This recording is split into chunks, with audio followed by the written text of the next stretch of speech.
We will begin here in just a moment.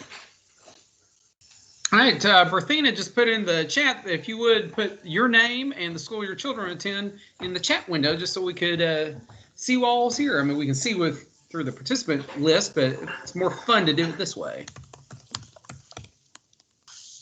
Haha, the first two to speak up were McGavock High School Raiders. I like to see that. Croft Middle, Shane Elementary, Norman Binkley, MLK, nice. All right, I have got 2 minutes after 6. Shall we begin, everyone? All right, welcome you all to the second district-wide PAC meeting of the school year.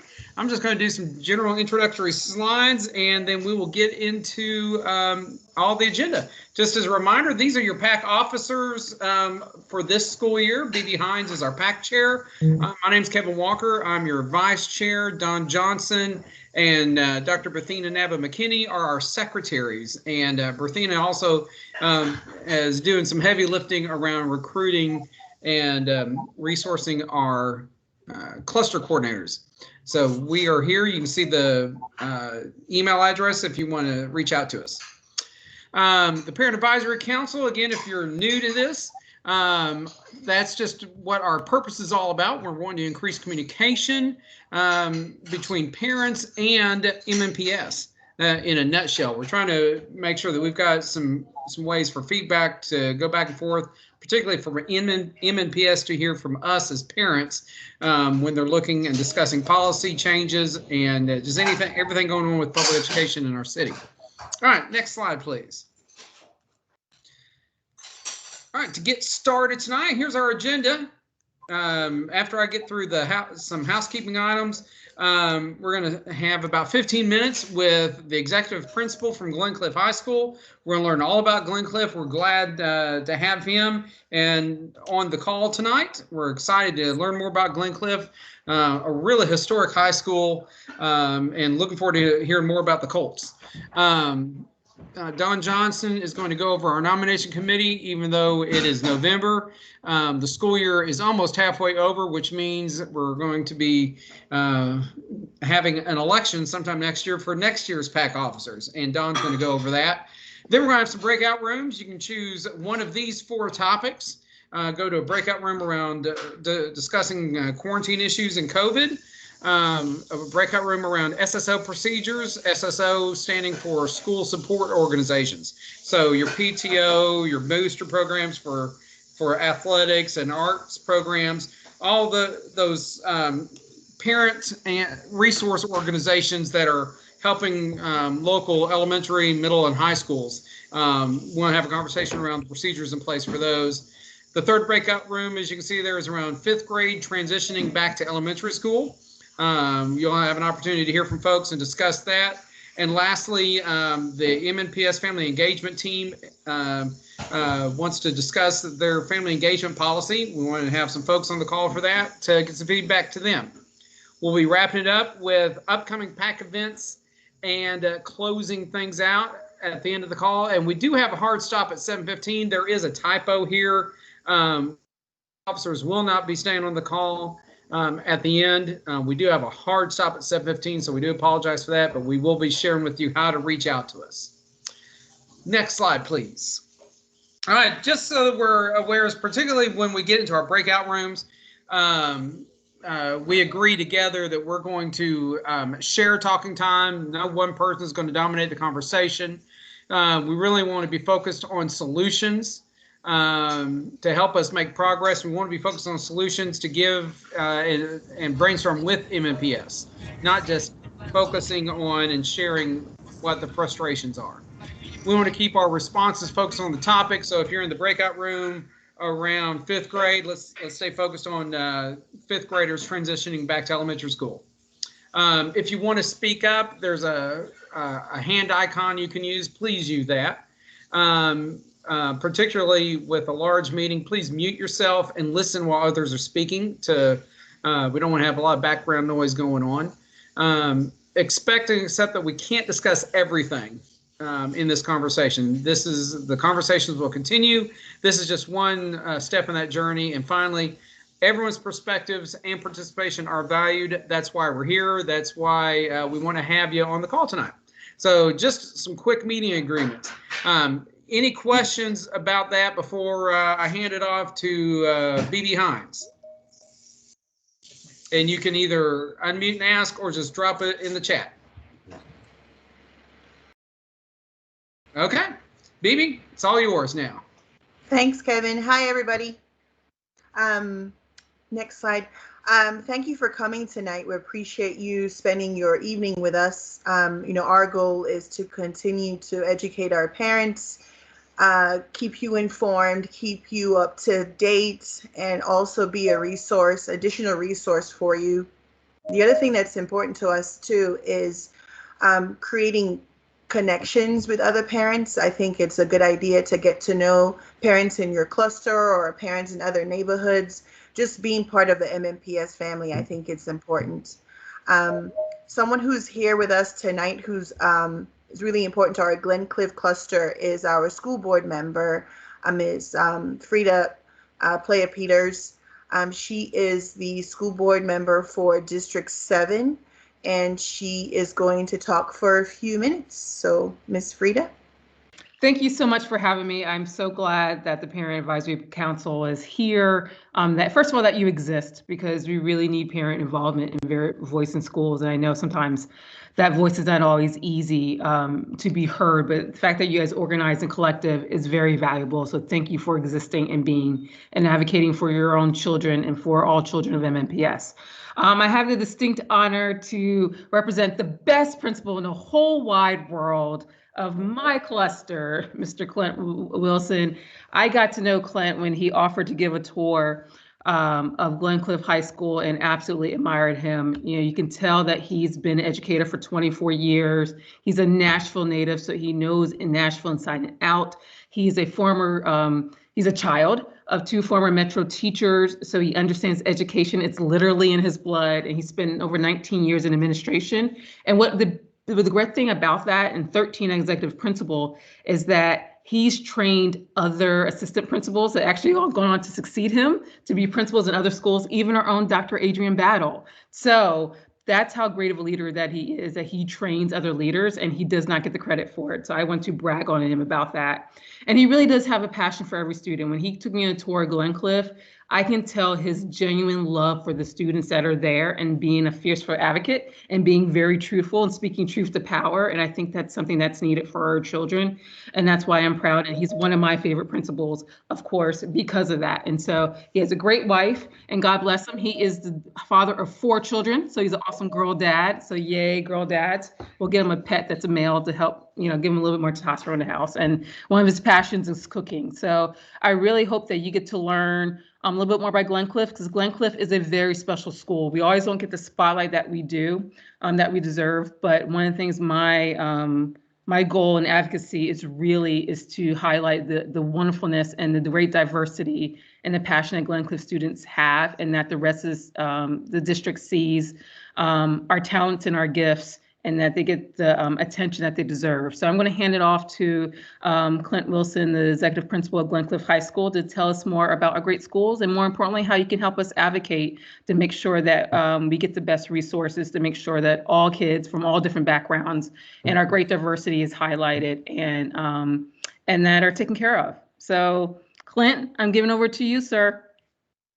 I'm gonna let you introduce me everywhere I go in the future. Thank you so much. So this came about when I spoke at the Funding for EL Success Forum, and BB and I connected, and she came and visited and just started talking about my passion for where I work and for the students that I get to serve each and every day. And so I'm going to get to share a little bit about my school with you. So I'm not sure who's controlling, but if you'll move to the next. So Glencliff has been around since 1957. It's a very community engaged school. We have 30 business partners, 30 community partners, the only school in the state that has a mariachi band that performs and is well recognized in the community and around. We're the most diverse high school in the state. It depends on how you define it, but about 85% of our kids are non-English language background. We're the first school in the state of Tennessee to have the Best Buddies program. And we do a play every year called Our Greatest Need is to Be Needed that showcases our Best Buddies program to promote inclusivity of all students. And we'll go to the next slide. So a little bit about Glencliff High School. We've got 6 elementaries that feed 2 middle schools. One of those middle schools is a zone charter school. And then we also have students from Wright.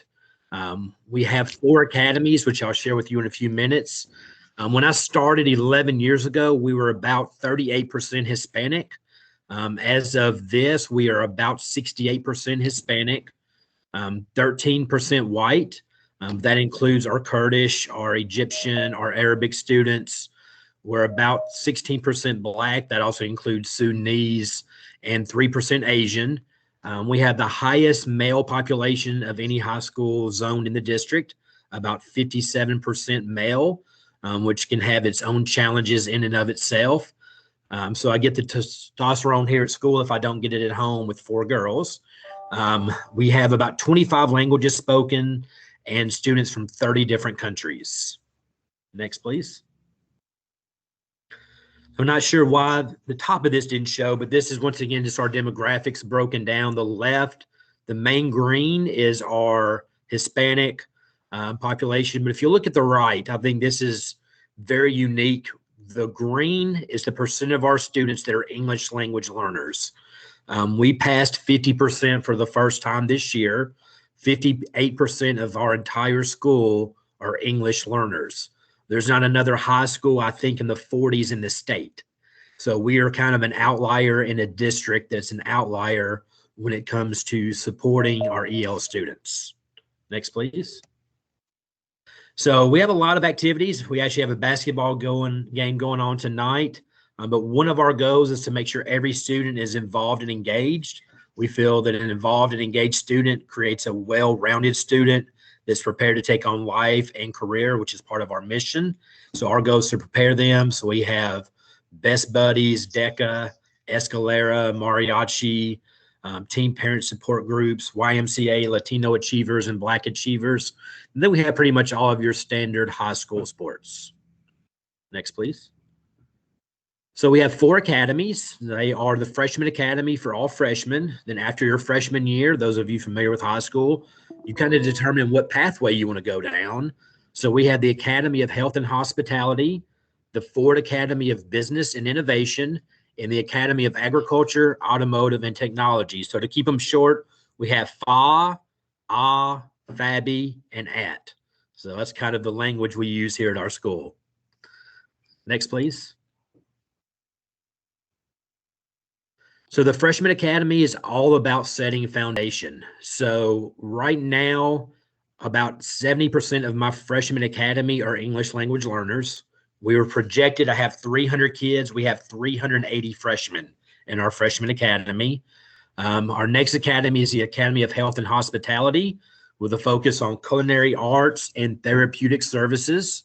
We have a lot of great business partners where our students can do internships. We have guest speakers come in. There's clubs that are connected to this academy for kids to engage in and outside of school to continue to build those connections. Next. FABI, which they say they are fabulous, of course. They have the pathways of digital art and entrepreneurship, where students are learning to do graphics. They build websites. In entrepreneurship, they create their own small businesses. And we've had multiple students actually take their business idea, and when they graduate, they are now business owners of that business that they designed at Glencliff High School with support of our academy partners and our teachers. So once again, we've got some great business partners, Dell, Ford Motor, Nashville State Community College, and they also have some club opportunities as well. Next, please. Where it's at, agriculture, technology, and environmental biotechnology. So this is where we have our car shop, which we got student voice in what they wanted, and they wanted maintenance and light repair for automobiles. So we now have that. We've got a new greenhouse that we are excited about, where students can learn agriculture and biotechnology in there. And then we have just technology, which is drafting, digital electronics. many business partners that are actively engaged, ACE mentors, which is for our engineers, where they're working with people in business, scholarship opportunities through that great connection. Next, please.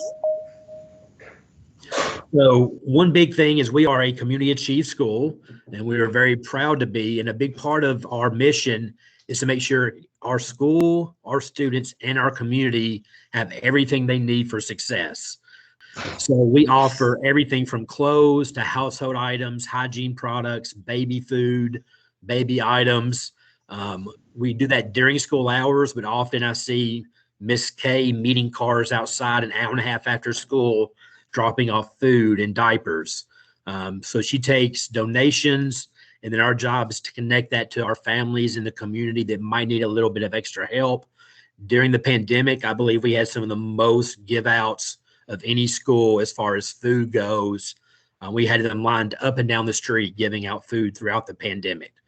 So the Family Resource Center is kind of our hub. Everything goes through them to support our families and our community. So one thing that really got this conversation going is my passion for all students in Metro having the same. And one of my goals has been to get Glencliff High School to be remodeled and redone like many other high schools in the district. We are originally built in 1957. We had one remodel in the early 70s, and then we haven't been touched since. Within our building, we have a lot of very odd classrooms as you walk around. We have over 25% of our classrooms do not have a window. They are internal classrooms, such as the one you see on this slide. And a lot of our rooms are very unique in design and size. And we have some of the smallest classrooms I've ever seen in a high school in my life. We don't have a uniform size, so we really have to look at what that person's teaching and make sure. Oh, Dr. Wilson, I'm sorry. I think you got muted accidentally. Okay, can you hear me now? Yes. Okay, thank you. We just have very weird classroom designs. So we've actually had to move people mid-year as a class gets larger with new enrollment. So for example, our freshman academy, we went from 300 to 380. And so we've had all this growth. As these classes have grown, we've had to move teachers around from a small room like this to a larger room. And that can be very challenging to do during the school year. Next slide, please. So just some interesting things. The only school I've ever been in where we have pipes within arm reach of kids, which I think is a unique thing. Thank goodness we've only had this broken once. It's a water line running through the hallway, and it's only about 5.5 feet off the ground. So kids are often, touching as they go down a hallway. Next slide. So this is part of our locker room. Haven't had ceilings for years. It's just open to the ceiling. So one challenge that BB and I talked about is just a budget with a school like Glencliff.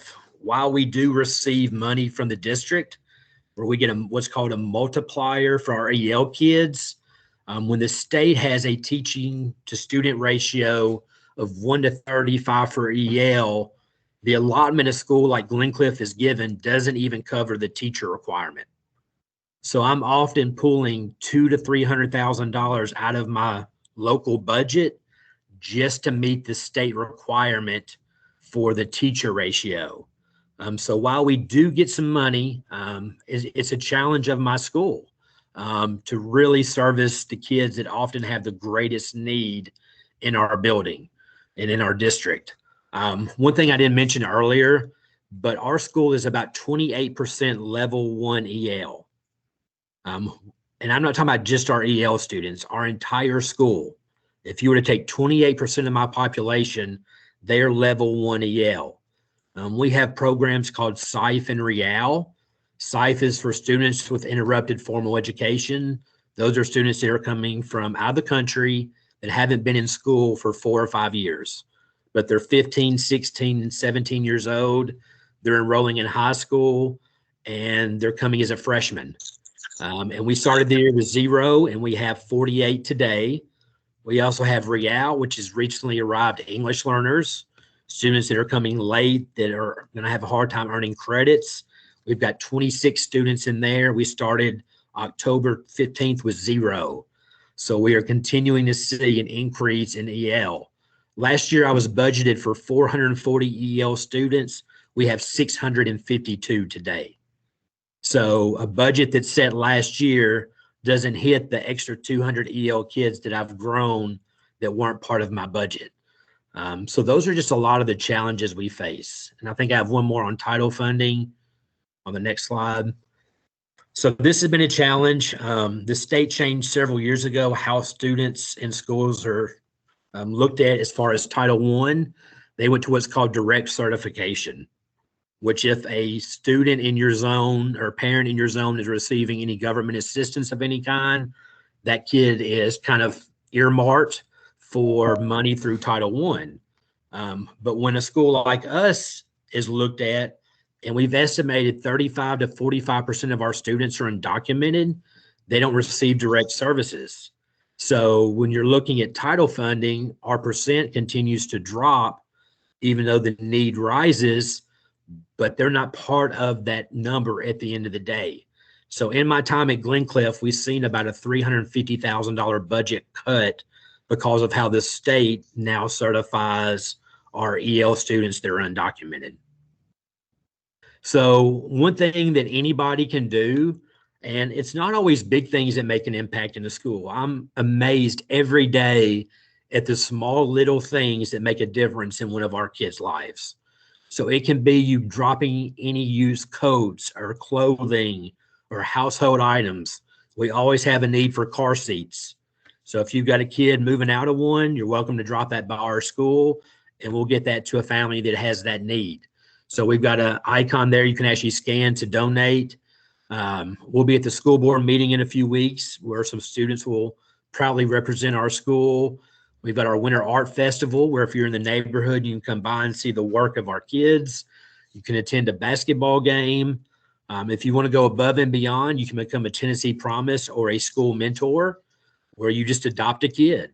And it's not anything outside of maybe coming to eat lunch with them once a month or texting them, how are your grades? I know progress reports came out. It doesn't have to be big.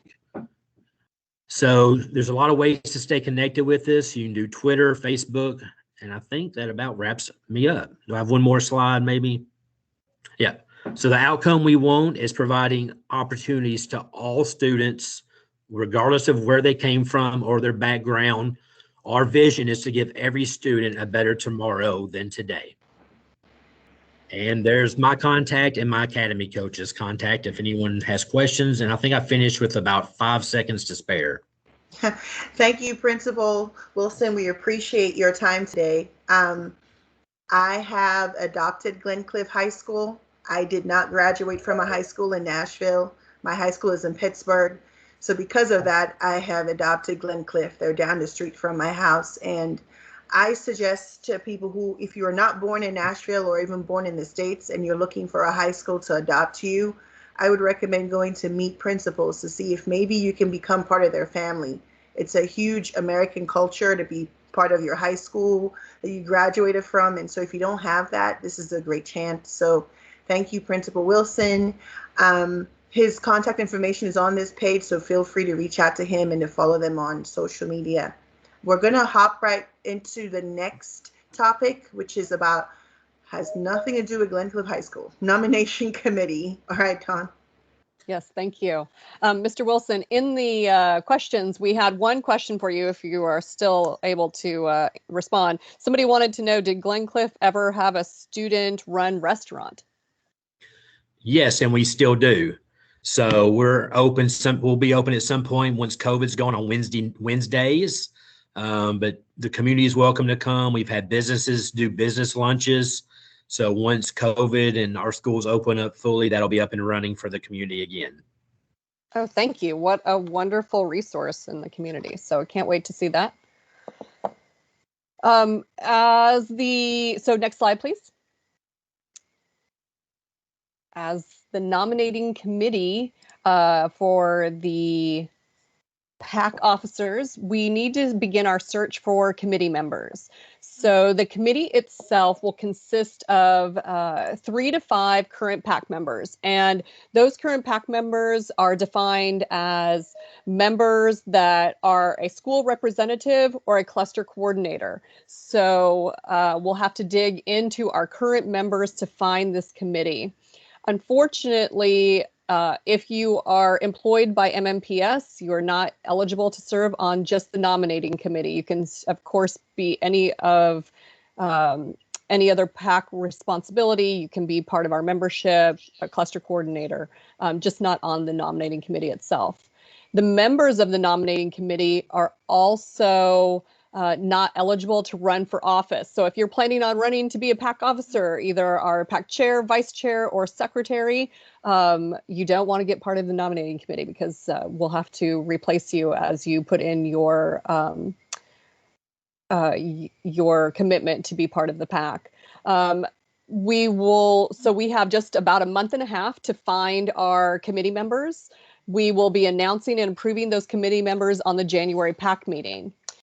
So this is not the entire list of responsibilities, but this is just the greater part of things that will be happening in the next 4 to 5 months. So you will have 4 to 5 months, or you will have 4 months to be searching for the officer candidates. So the nominating committee, those 3 to 5 people are going out looking for people that want to serve one of the 4 different office positions within the PAC.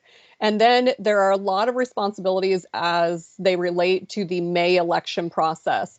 All of those are documented. We'll help the nominating committee through all of those and provide that process to them. But looking for people who will definitely be interested, those 3 to 5 people. And if you are interested, please reach out to us through the MMPS PAC website or through any of the emails that you will see towards the end of the presentation. Thank you. Are we ready to go into our rooms now? All right, Mariana, you gonna guide us, please? Absolutely. Okay, so for this next portion of our time together, you will self-select the breakout room that you are interested in joining. So in the chat box, you'll open your chat. It is the little bubble that looks like a text message up at the top of your bar. In the chat, there are 4 rooms. Please don't click the link yet. In just a moment, we'll release you. So you will just hover over the link that you are interested in, and then you'll be able to join that room. At the end of your discussion in your breakout room, please just click leave, and it will bring you back to this main room. If for any reason you get disconnected, you're always welcome to just click the original link to come back to this main meeting, and we'll have someone here to help you navigate back to the room that you want to be in. When do we come back to the main room? Because we're in the breakout room for what, 30 minutes? Correct. We'll Okay. drop a reminder in the link when it's time to return. Okay, thank you. Of course. All right, are you ready for folks to move? All right, prepare to teleport. You will just self-select, pick the link that you're interested in, have a great focused conversation. We'll see you back in a little bit. I see your message in the chat. If you've titled yourself me, I'm speaking to you. We're going to stay in this main room. We're working on getting our presenters back to the main room since Teams is blocking so many people from transitioning. We apologize, and we certainly look forward to days when we can be in person and then just complain about the traffic. I'm ready to complain about that again. All right. So So this is the- COVID room. We're back. Is this the main room? It is. Sorry, Okay. guys. This We had a is lot of SSO. people. This is the main room. We had a lot of people lost in teleport land. So very sorry if you were. Well, we had a pretty good SSO group. That was working pretty well. I'm so sorry to Oh, it's interrupt. okay. There were, I'm not quite sure how many folks got stuck in the main room, but quite a few. So we hated for the majority of folks to miss out on the conversation. Do we have Dr. Berthina back on? Not yet, but the COVID room is back. Dr. Boyle, are you on? Yes, ma'am. I'm here. Wonderful. We're so sorry for the confusion, and we are going to try to adjust so that the benefit of the whole group. I'm not sure if you were already mid-presentation or mid-conversation in your room. Would you give us maybe like a 5-minute synopsis of the COVID information? And I know I'm asking you to shorten it, but maybe your most pertinent information to share with the group. So we were just allowing visitors that were coming in to ask questions and going over that. And one of the questions that just wrapping up was the implementation of SEL with our nurses. And so we were having the discussion on that and the training and the professional developments that our nurses are working with and working on to do that, and the creation of the calming corners or calming clinic areas that we're working on and purchasing of that material. We talked a little bit about some immunizations and if it was going to be required or not in the state of Tennessee. I don't think we're not there yet, and we don't have a definite timeline for that. But if anyone wants to raise their hand or to ask questions, I'm open to answer the questions and let you all do that. Ms. Johnson? Is there any time frame as to when, Mr. Wilson was talking about the fact that they can't open their student-run restaurant? When are parents going to be allowed back in? When are we going to start to see movement to back to a traditional environment in our classrooms?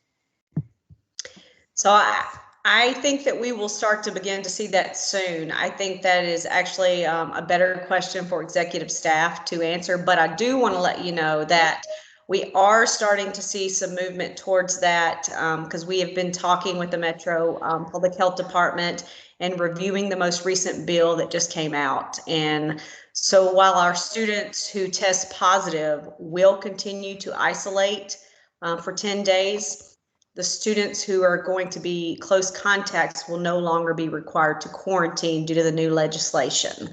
So that's a step towards that. And so, and opening up a little more, but executive staff can definitely let you know. I think that's a question for them about our buildings. Ms. Burke? Hi, I'm wondering, with the kids being immunized, if they have an exposure in the classroom, do they have to quarantine? So no, they do not. If they're fully vaccinated, and as I was just saying, with this new legislation that came down, if your student is a close contact now, they will no longer be required to quarantine, even if they're not vaccinated. But prior to today, fully vaccinated students and staff did not have to quarantine as long as they didn't have symptoms. Is there discussion of when children can remove their masks with all the vaccinations available? Right now, the discussion, it is still required in MMPS to mandate mask. I believe that we are in the talks with Metro Public Health Department and seeing where the CDC guidelines go and the state legislation as well, and working towards that. But right now, it is still a requirement. I know it's still a requirement, but is there any discussion of when it won't be or when it will be optional? No, we are working with the health department and watching the CDC guidelines closely. And so with some changes that may be coming down with legislation that may impact that. But right now, there's no time frame for that. All right. Thank you so much, Dr. Boyle. Thanks for joining. If you still have questions, you're welcome to put those in the chat. In the interest of time, we are going to shift and have a brief conversation about 5th grade transition. Dr. Berthina McKinney, if you will unmute and share some information with us. Sure. So we were able to join that breakout room to discuss the fifth grade Reimagine. Currently, for the 2022-2023 school year, it has been so far cleared that the Hunters Lane, Stratford, and McGavitt clusters will begin the transition in their elementary schools to add fifth grade to their elementary schools. As of the next schedule for the 2023-2024 school year and moving forward, decisions have not been made by the district. But currently we do know that the Stratford, Hunters Lane and McGavitt clusters will transition and add fifth grade back to the elementary schools. You are welcome to go on to MNPS's website, and I will put the link in our website for the fifth grade Reimagine. On the district's website is all the information that you have about the schedule, about the process, and when that transition will take place. You should also begin to start receiving emails from your elementary schools in the Stratford, Hunters Lane, and McGavitt cluster about fifth grade. And more information will continue to come between now and the end of the year as the plan continues to develop. And you should be receiving information. So if you are a parent in those clusters and you have not begun receiving information, please make sure you reach out to the family engagement office, and they can give you more information on how to connect and find out more information. Do we have any questions? We have one question in the chat that says, is there any way that schools who currently have the space for fifth grade and want to transition can request to be moved up on the list? And so we can, I cannot answer that question right now. I don't know what that process is, but we can send that information back to our district and get you the information and get you the answer to your question. And we will post those answers on our website at the MNPS PAC website for you. So thank you, Laura, for that question. Any other questions about fifth grade Reimagine? Can you list the clusters that either have fifth grade in them now or that will have them in fifth grade next year? I know you mentioned Stratford, Maplewood, and Hunters Lane for next year. Are there any clusters that have fifth grade this year? Yeah, so it's not Maplewood, it's Stratford, Hunters Lane, and McGavitt clusters will have it for next year. This year, they did the northwest quadrant. So that would be the Pearl Cone cluster and the Whites Creek cluster. Is there another cluster that I'm missing? Maplewood. Oh, and Maplewood. So Maplewood was this year. So Maplewood, Whites Creek, and Pearl Cone clusters added fifth grade this year. Next year will be Hunters Lane, Stratford, and McGavitt cluster. Is there any time frame for the remaining clusters that don't have any current plans for fifth grade in their cluster? I'm sorry, ask that question again. Is there any time frame for the remaining clusters that it has not been announced or given any timeline when they'll get fifth grade? Is there anything that you know of? Yeah, so thank you for your question. At this time, there has not been an announcement of a time frame. I think the district is currently looking at the schools across the remaining clusters to see which clusters will be better suited for the transition. Some of the concerns that they have to look at are the schools within those clusters, the capacity within those schools, if any improvement needs to be made, and what type of staffing and resources are needed. In order for that transition to happen, they're doing it at a cluster level and not at an individual school level. So it has to be equitable across that cluster.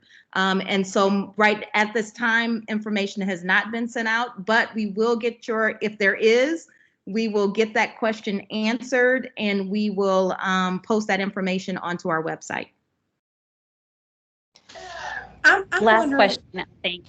Oh, go ahead. I'm wondering if has the district started or will the district start putting capital needs budget request in to, whether it's renovating, expanding, whatever, to add space to the elementary school facilities for 5th grade? Will we start seeing those, listed among the capital needs for improvements to buildings? So to answer that question, I would say budget season comes up every year. During that season, they will, as a part of the budget, list out capital needs. So I would keep a watch out when the district is looking currently at the budget for the district. I can tell you that that the budget chair for the school board is Frida Player Peters that you met earlier. And so she would be a great resource and contact to get more information about the capital need budget, how it works, and how you can best advocate. And the PAC has invited David Prophet to, or we will be inviting David Prophet to a future PAC town hall to talk about that specific topic, Anne Marie. Thank you. Thank you for the question. Wonderful. Thank you so much, Dr. McKinney.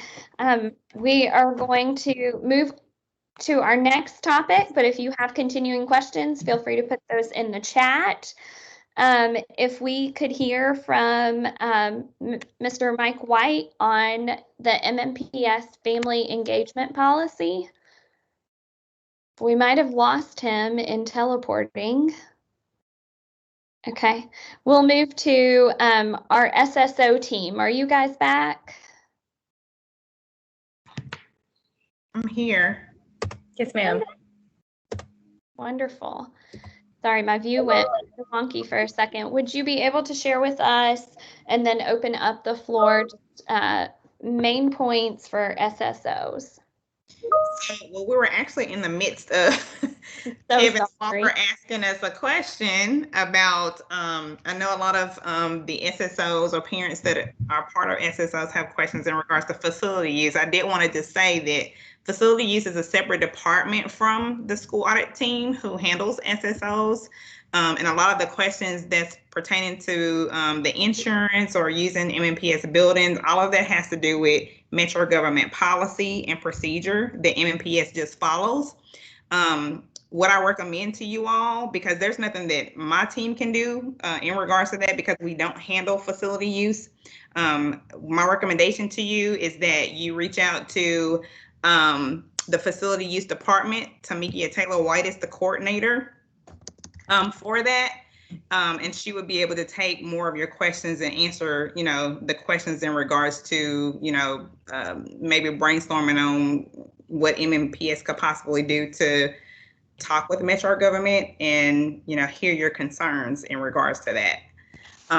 But going back to school support organizations, I did want to let everyone know that MMPS does have a school support organization webpage.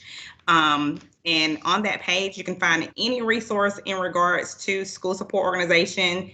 We have our registration information there. We also have the School Support Organization Financial Accountability Act, as well as fundraiser information on how school support organizations should conduct fundraisers, and how to start a school support organization if you have any questions in regards to that. But I will open up the floor if you have any additional questions outside of facility use, because that department is a separate department from my department.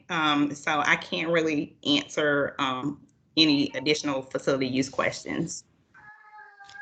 Could you give the name again of the woman that you mentioned contacting about facility use issues? Yes, it's Tamikia, Tamikia Taylor White. Thank you. Mm-hmm.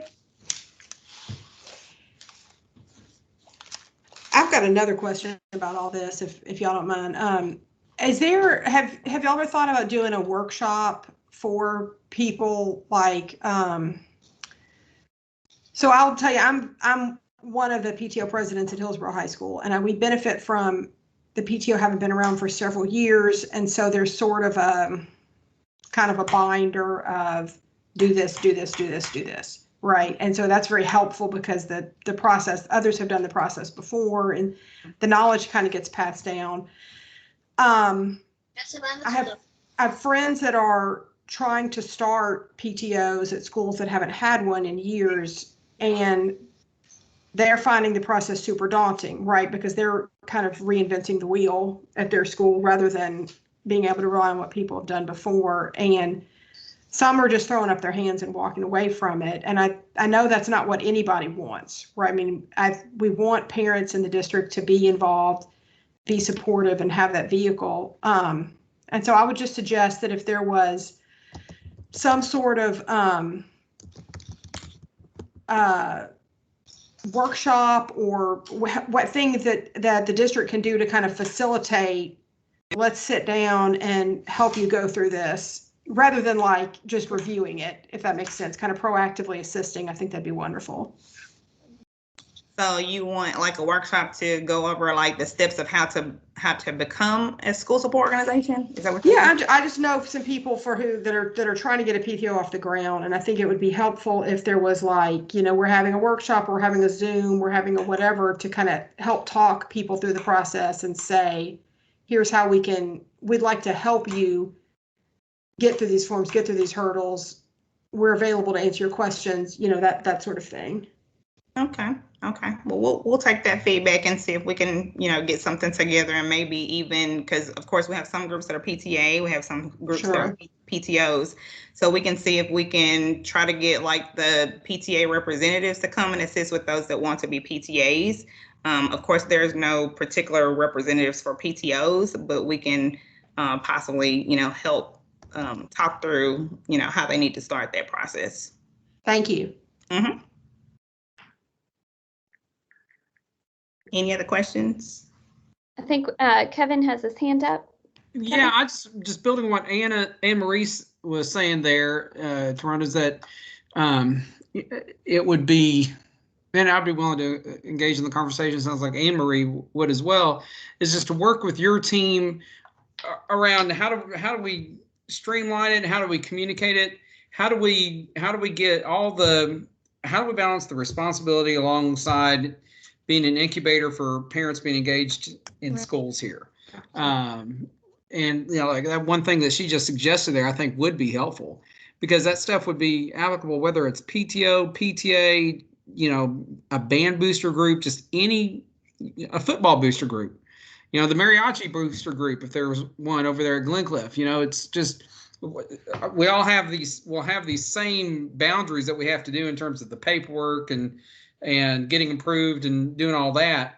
Some way to work together so that we're not just starting over from scratch every time. I think that would be helpful.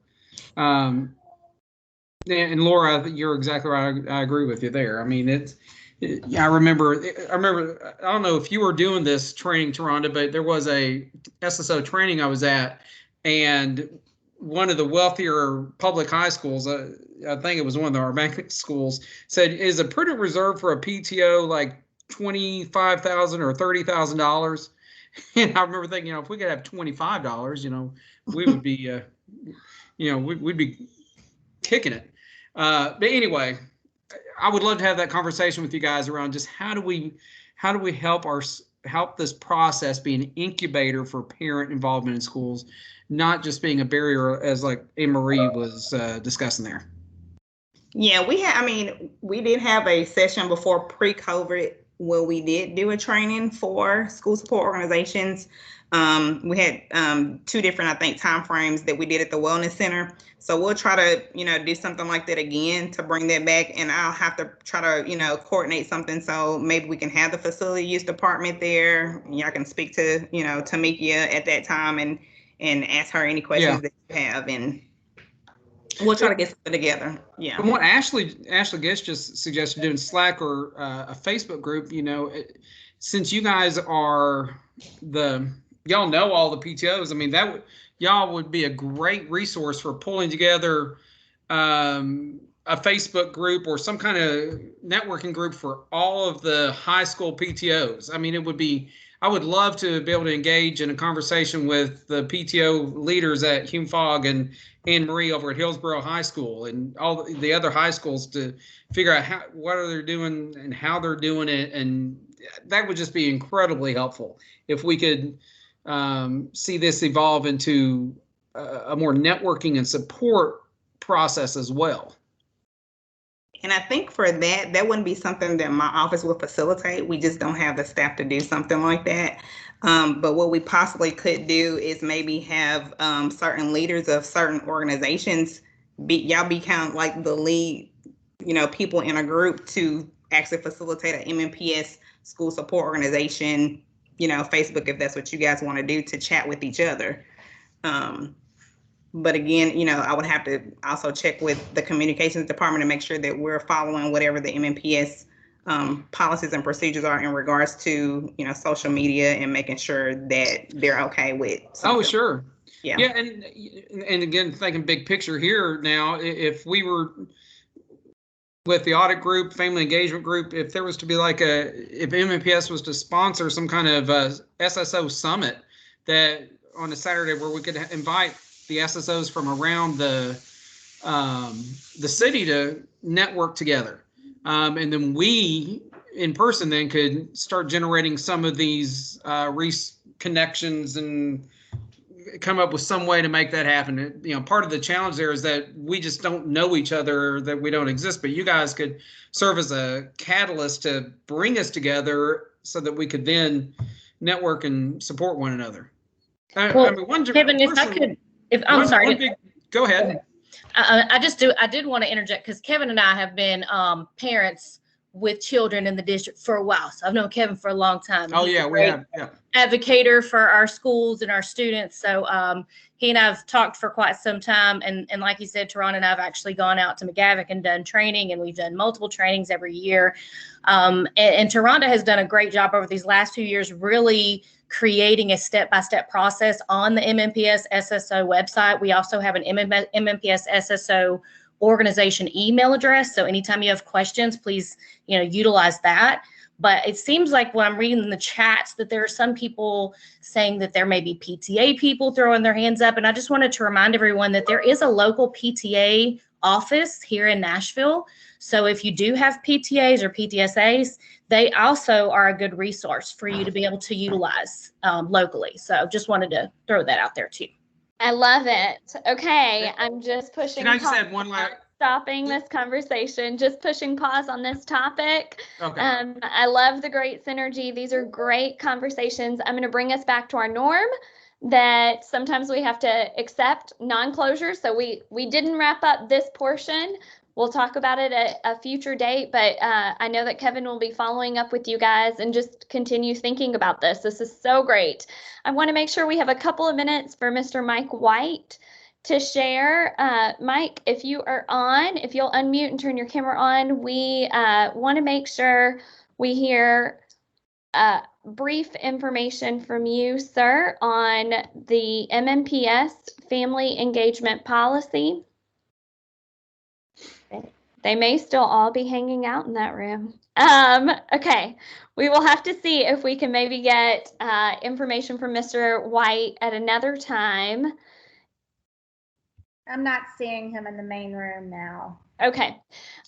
Well, we will get more information to you from Mr. White in the future, but we do want to make sure that we honor what we said in the beginning of this meeting, that we have a hard stop at 7:15, so we'll carry on. But thank you all for your understanding with our tech glitches and for your beautiful adjustments to making the conversation work in this different format. Okay, so we've got about 5 minutes left, so I'm just going to run through this real quick because what's important is what we do next. So this is the beginning of the conversation, not the end. So we want to get everyone connected so that we can continue the conversation. Now, if you don't know all the different people that you were talking to, you have the PAC's website and our email. So just email us and we'll try to get you reconnected so you can continue this conversation. Upcoming events, again, continuing the conversation. If you're available on Saturday, November 16th, we'll be at Edmondson Pike Library. We're viewing the By Design documentary, followed by discussions. I know that we have 2 school board members who plan to be there as well.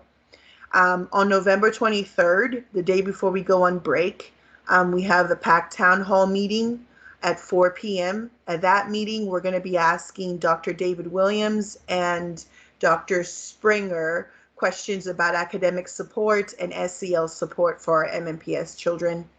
PAC cluster meetings are always going on, so make sure that you continue checking our website for those dates. And then we have our next district-wide meeting will be either in December, it'll probably be in January. We'll keep you updated.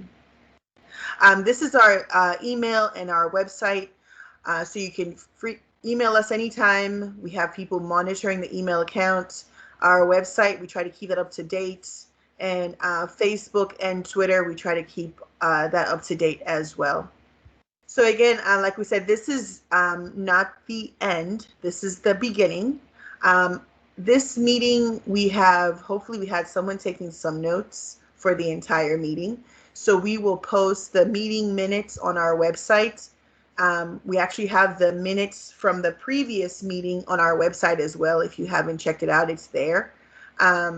The questions that were asked in the reimagined breakout room, we're going to get answers for those questions, and we're going to post the answers to those questions on the website. All the other breakout rooms, we will not be posting the answers on their website, just the reimagined breakout room. And with that, 3 minutes left, thank you very much for your time, and we'll see you next time. Good night.